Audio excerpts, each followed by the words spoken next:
My key broke. Well, of course it did not just break, I broke it myself. But what if it actually broke on its own? What do you do then? Today, I am going to test every method I could find on YouTube, and at the end, I will show you the best way to remove a broken key from a lock. Watch till the end, and you will learn how to save both time and money.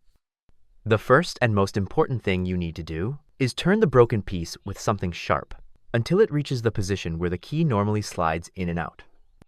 For a flat key like this one, it is usually a horizontal position. As you can see, in any other position, we cannot pull it out of the lock. A key with teeth goes in vertically, so do not forget to turn it to that position first. Otherwise, everything else you do will be pointless. Let's try some double-sided tape. I cut a small piece, stick one side onto the screwdriver, remove the paper backing, and press it firmly onto the broken piece, trying to make it stick. But nope, it didn't work. Tried a bigger screwdriver. Same result. My double-sided tape isn't strong enough. And now let's test it on a key with teeth. Nothing. We need something stronger. I remembered I had some nanotape lying around. I stick one side of it onto the end of the screwdriver, peel off the film from the other side, and press down hard. But the broken piece just refuses to stick. I saw online that this method worked for someone, but I guess you really need some ultra-strong tape for that. And you might not have that kind of tape on hand. Here's another interesting method using a tiny spring. You can get one from stuff you often carry around, like a clicky ballpoint pen or a flint lighter. To get the spring out of the lighter, remove the metal cover and take out the wheel. Voila! A tiny spring in your hand. Now straighten one end of the spring for a couple of centimeters. It's easier if you have pliers nearby. Otherwise, you'll have to use your fingers. And here's how it looks. You also need to slightly bend the very tip. Like this. This is what the tool should look like. To get the broken key out, slide the spring into one of the gaps, at least 1 centimeter deep. Then twist the spring and carefully pull it out. If the spring's tip catches one of the key's edges, it'll pull the piece out. If not, just try a different gap. With the key with teeth, it's actually even easier. You don't have to push the spring in too far. You just need to hook onto the first tooth.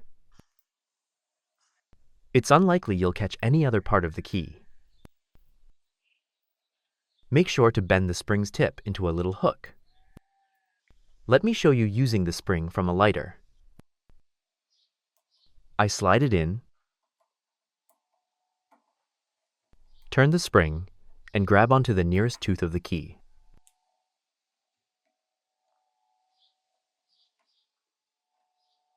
Pull very carefully.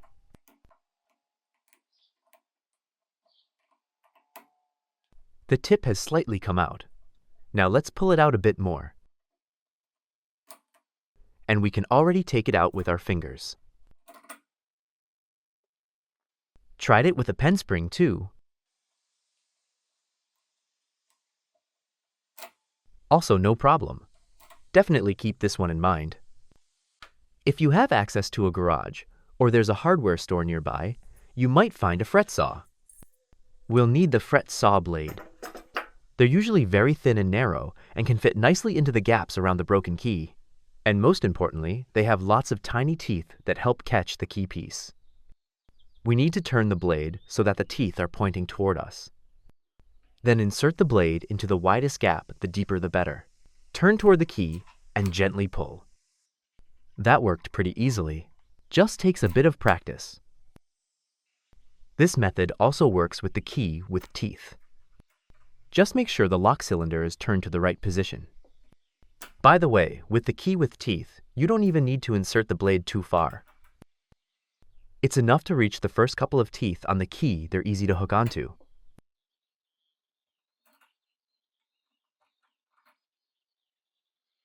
Next, I put some painter's tape on both sides of the key. Grab the soldering iron, add some solder, attach a short wire. Peel off the tape, and the wire falls right off. Looks like you need a more powerful soldering iron for this. Mine's a weak one, maybe that's why the solder didn't hold. Or maybe I just don't know how to solder equals. But now imagine the broken piece is deep inside the keyhole. In that case, the piece will be even shorter. Like this, for example. So how do we get it out? In the first part, I also tested many other methods to remove a key from a lock. You can check them out via the link below the video or in the end screen at the end of this one. But when it comes to removing a key that broke deep inside the lock, only two methods come to my mind. Method 1, the fret saw blade.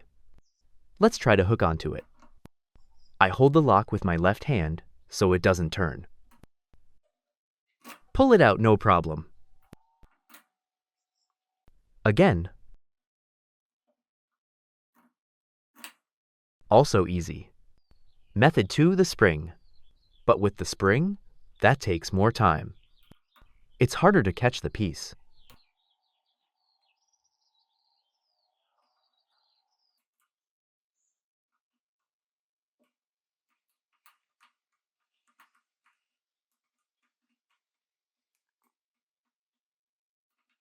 Pull the key toward the surface.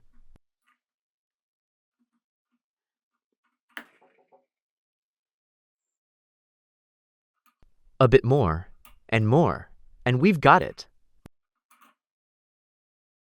Here's another method I found, using magnets. But will it work? Let's find out. First, check if the keys are even magnetic. The magnet pulls on the key with teeth, so it must have iron in it. But the flat key, the magnets don't stick to it at all. Maybe it has some iron, but not much. Theoretically, we can try to pull the piece out this way. Let's test it. Insert. Pull. Works fine. But as soon as we remove the magnets and push the broken piece deeper, it doesn't come out anymore.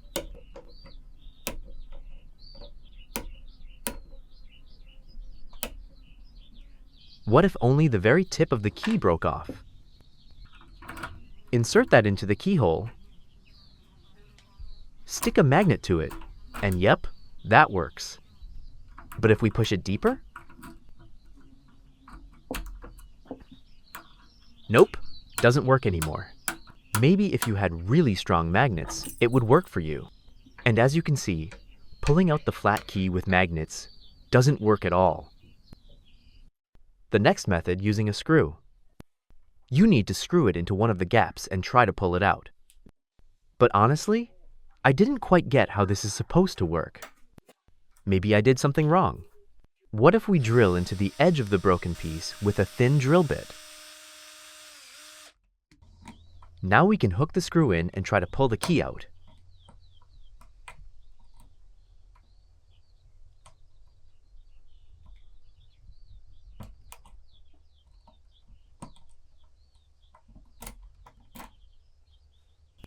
Here's that little dent thanks to it. We can grab the broken piece with any sharp tool. What about the flat key? I drill a small hole. Screw in. Pull. Nope. So yeah, the flat key didn't come out at all. Now imagine the lock is jammed and you just can't turn it to the correct position. This is where stronger tools come into play. Grab an angle grinder from your garage or borrow one from a neighbor. Use a thin disc, mark it, make a cut. Just in case, spray a bit of WD-40. Then turn it with a screwdriver. Now hook the broken key with something sharp. A screw works well. Done. This method works for both flat keys and keys with teeth. I also tried another technique I found online using a screw gun and a drill bit. The idea is to drill 2 holes on each side of the broken key without touching the key itself. But to be honest, my drill bit kept slipping into the groove next to the broken piece. So instead of making helpful holes, I drilled into the key itself. Even long-nosed pliers couldn't pull it out. And I also ruined the lock. Just look at these holes. Big thumbs down to this method. So now, it's time to pick the winners. To be honest, I like the method with a lighter or some other plastic object. These are things you usually have nearby, and this method doesn't require much effort. But since it only worked with the flat key, I'm giving it second place. Why are we starting with second place, you ask? Because I couldn't pick just one winner. I decided to give first place to two methods at once: the fret saw blade and the spring. Both of them worked with both types of locks. And more importantly, only these tools from my test can pull out a broken piece that's stuck deep inside the lock. In terms of efficiency, the blade definitely wins. It's way easier to pull out the broken piece with it. But when it comes to how likely you are to have something on you like a lighter or a pen, the spring has the upper hand. So the score is 1-1 a tie.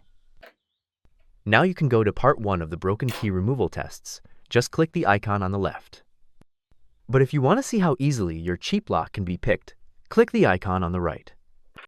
See you in the next one.